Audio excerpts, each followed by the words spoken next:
नारद जी चाहते तो दक्ष को भी श्राप दे सकते थे, परंतु शुकाचार्य अयम, यही तो साधु की साधुता है कि समर्थवान होते हुए वह प्रतिकार न ले, बदला न ले। नारद जी भगवत कृपा को मान करके वहां से नारायण करते हुए चले गए। कालांतर में दक्ष के 60 पुत्रियां उत्पन्न हुई हैं। उन 60 पुत्रियों के द्वारा विश्व की सृष्टि का बहुत विस्तार हुआ है।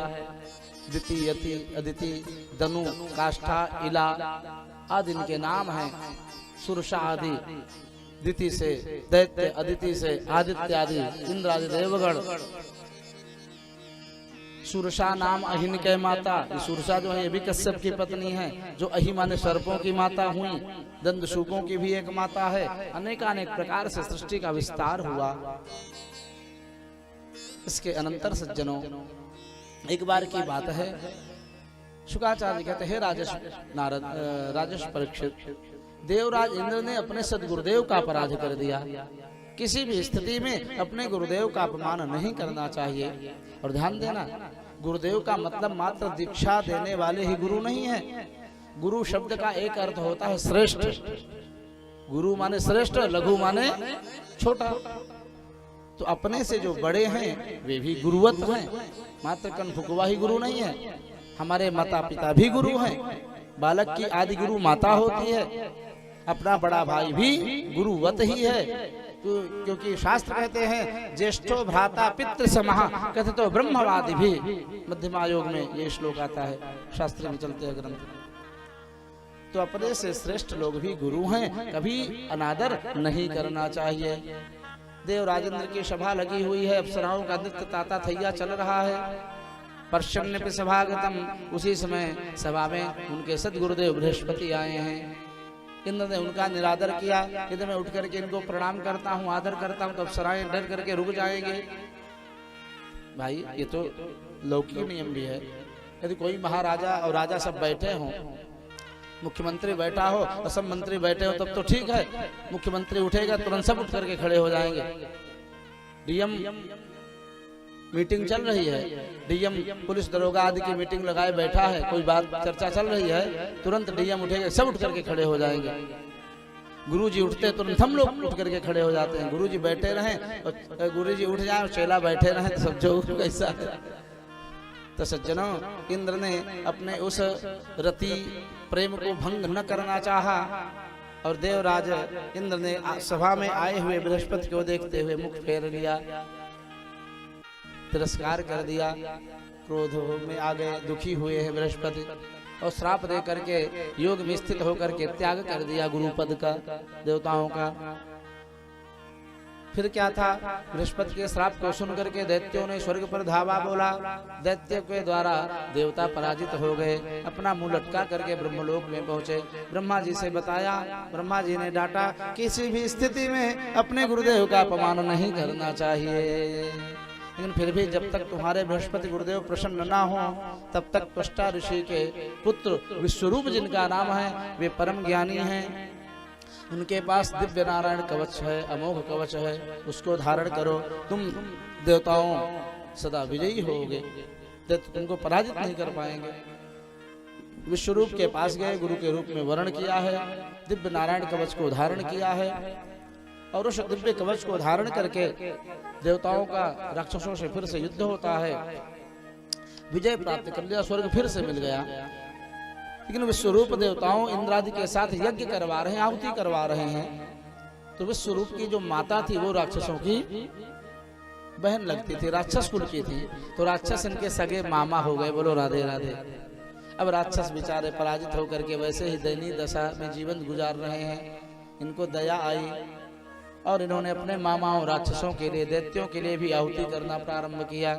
नुमुचे स्वाहा बलये, उसमें बलि राजा थे दैत्यों के। बलये स्वाहा, राहवे स्वाहा, केतवे स्वाहा। राहु केतु उसमें दैत्य कुल में थे, बाद में उपग्रह बने हैं समुद्र मंथन के अनंतर। तो सज्जनों, जब देवराज ने देखा कि मेरे गुरुदेव हमारे शत्रुओं को भी आहुति दे रहे हैं, मना किया, गुरुजी हमारे शत्रुओं को आहुति मत दो, वे बलि हो जाएंगे, हमसे युद्ध करने लगेंगे। रुक जाते हैं, फिर से चुपके में आहुति डाल देते हैं दैत्यों को। बार बार मना करने पर भी जब विश्व रूप नहीं माने, चुपके से अपना काम कर देते हैं मामाओं के प्रति, क्रोध में आ गए देवराज इंद्र और तलवार निकाल करके गुरुदेव का नाम राम नाम सत्य कर दिया, वध कर दिया, काट दिया गला। यहाँ वर्णन है भागवत जी में, सिरांसी त्रीणी भारत, विश्वरूप के 3 सिर थे, 3 सिरों को वध कर दिया सज्जनों। सोमपीतम आदि एक एक सिर से क्या क्या ग्रहण करते थे उसका भी वर्णन है। तित्तड़ आदि के रूप में वो शेष परिणित हो जाता है, ऐसा भी वर्णन आया है। लेकिन इस भयंकर अपराध के कारण इनको ब्रह्महत्या लगी, शरीर में कोढ़ उत्पन्न हो गया ब्रह्महत्या के कारण, प्रत्यक्ष पाप दिखाई देने लगा। देवराज इंद्र को सबने तिरस्कृत किया, देवताओं ने, शची आदि ने। देवराज इंद्र मानसरोवर में पुष्कर नाल तंतु में अर्थात कमल के तंतु में जाकर के शिव महापुराण के अनुसार शिव जी की आराधना करने लगे।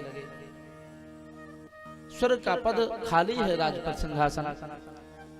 उस समय चंद्रवंशी नहुष नाम के एक राजा बड़े शिव जी के भक्त थे।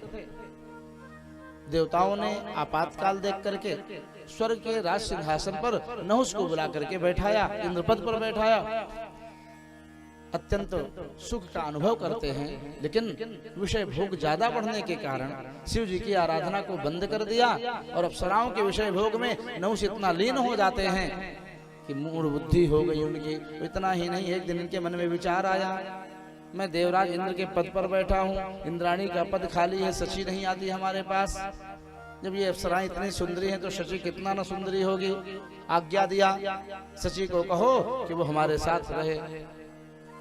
शची कांप गई, ऋषियों के शरण में गई हैं, हमारे सतीत्व की रक्षा कैसे हो गुरुदेव, आप लोग कृपा करो। ऋषियों ने कहा, एक उपाय बताया कि तुम कहो कि हे नहुष, हम तुम्हारा आदर करते हैं, आप कृपा करके ऋषियों के द्वारा बैठी हुई पालकी में हमारे रनिवास में आओ, तभी हम आपकी मनोकामना पूर्ण करेंगे।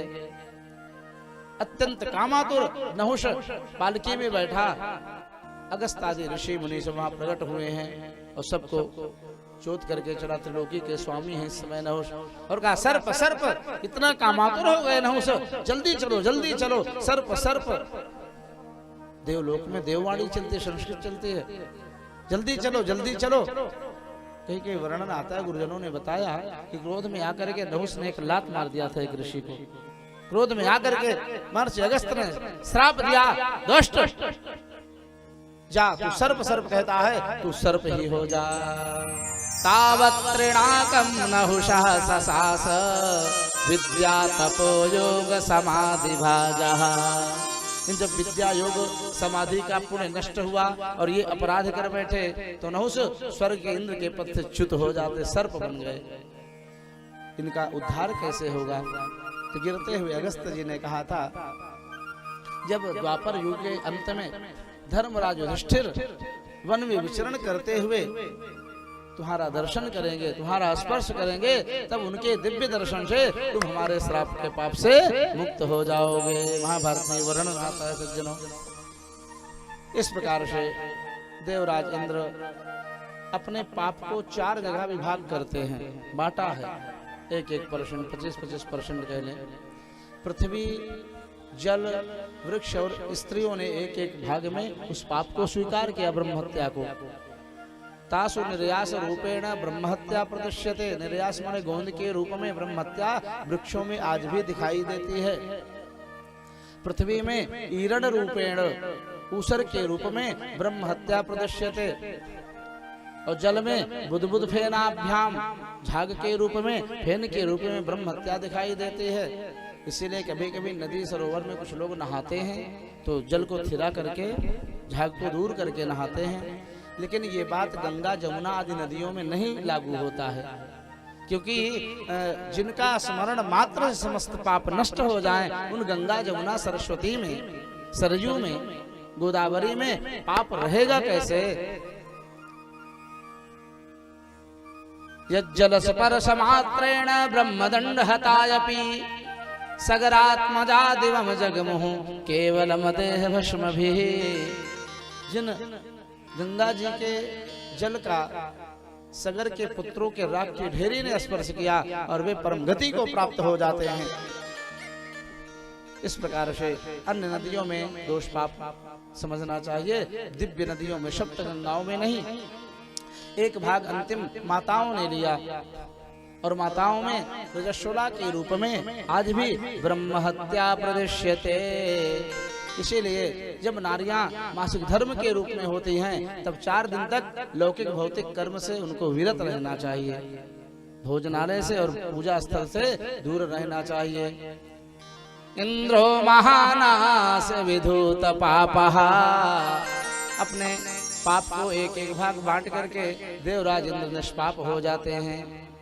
इसके अनंतर सज्जनों, विश्वरूप को जब पता चला कि हमारे पुत्र त्वष्टा को पता चला हमारे पुत्र विश्वरूप का इंद्र ने वध कर दिया, क्रोध में आए और इंद्र से बदला लेने के लिए ब्रह्मर्षियों को बुला करके मारण अभिचार कराना प्रारंभ किया।